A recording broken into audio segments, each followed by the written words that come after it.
తెలుగుదేశం పార్టీకి 2014లో BJP Janasena TDP కలుసున్నాం. ఇవాళ కూడా మేము బీజేపీ జనసేన టీడీపీ అప్పుడు మీరు ఇచ్చిన హామీలను ముఖ్యమంత్రి ప్రతి సభలో ప్రదర్శిస్తున్నారు. చంద్రబాబు అంటే ఒక్క పథకం గుర్తురాదని పదే పదే మంచి క్వశ్చన్ వేశారు. నేను చెప్తా జగన్మోహన్ రెడ్డికి సమాధానం. చంద్రబాబు అంటే సంక్షేమానికి బ్రాండ్ అంబాసిడర్. చంద్రబాబు అంటే ఒక చంద్రన్న బీమా. చనిపోయిన కుటుంబాలకి 2 లక్షల నుంచి 5 లక్షలు ఇచ్చాం. చంద్రబాబు అంటే ఒక పెళ్లి కానుక ఇచ్చాం. చంద్రబాబు అంటే ఒక పండగ కానుక ఇచ్చాం. చంద్రబాబు అంటే ఒక కాపు కార్పొరేషన్ పెట్టాం. చంద్రబాబు అంటే ఒక బ్రాహ్మణ కార్పొరేషన్ పెట్టాం.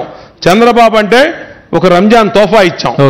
ఇలాగా 100 చెప్తాను నేను, నా టైం ఇస్తే. అతను చెప్పండి.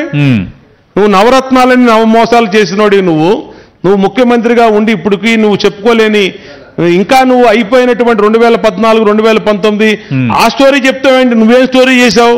అంటే పథకాలని పప్పు బెల్లాల డబ్బులు పంచేస్తాను అన్నారు. బట్ అదే పథకాలని మళ్ళీ సూపర్ 6 అని ప్రజల ముందుకు తెచ్చారు. అంటే మేము చేస్తున్న సంక్షేమ పథకాలు మంచివని టీడీపీ ఒప్పుకున్నట్టే కదా, ఇది వైసీపీ అడుగుతున్నారు. కాదండి, అడ్డగోలు వాదన వద్దు.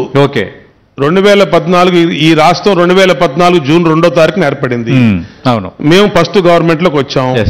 మేము వచ్చినాక చేస్తున్నటువంటి పథకాలు, చనిపోతే 2 లక్షలు ఇచ్చాం, పెళ్ళంటే 1 లక్ష రూపాయలు ఇచ్చాం, కాపు కార్పొరేషన్ పెట్టాం, బ్రాహ్మణ corporation, SC BC minority corporation ద్వారా విదేశాలకు వెళ్ళే విద్యులకు ఇచ్చాం.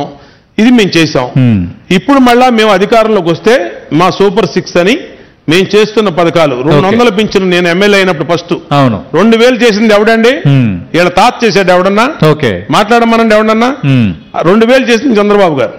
2000 చనిపోతే 2 లక్షలు ఇచ్చింది ఎవరు ఉన్నారండి? ఎందుకు తీసేవారు 2 లక్షలు? నువ్వు తలరాతలు మారుస్తానని అధికారంలోకి వచ్చినోడివి 2 లక్షలు చంద్రబాబు ఇచ్చాడు, నేను 3 లక్షలు ఇస్తానని 1 లక్ష పెంచివాల్సిన వాడు ఎందుకు తీసావు? అంటే ఇప్పుడు టీడీపీ చెబుతున్న కొత్త పథకాలు మిగతావి అన్ని లెక్క తీసుకుంటే అదనంగా ఇప్పుడు ప్రభుత్వం పెడుతున్న ఖర్చు కంటే 50,000 కోట్లు అదనంగా ఖర్చు పెట్టాలి. చంద్రబాబు నాయుడు వల్ల ఎలా సాధ్యం అవుతుందని అసెంబ్లీ సాక్షిగా జగన్మోహన్ రెడ్డి అడిగిన ప్రశ్న. ఇప్పుడు సంపద సృష్టించడం చేతనైన వాడికి పథకాలు ఇచ్చటం చేతనవుతుందండి.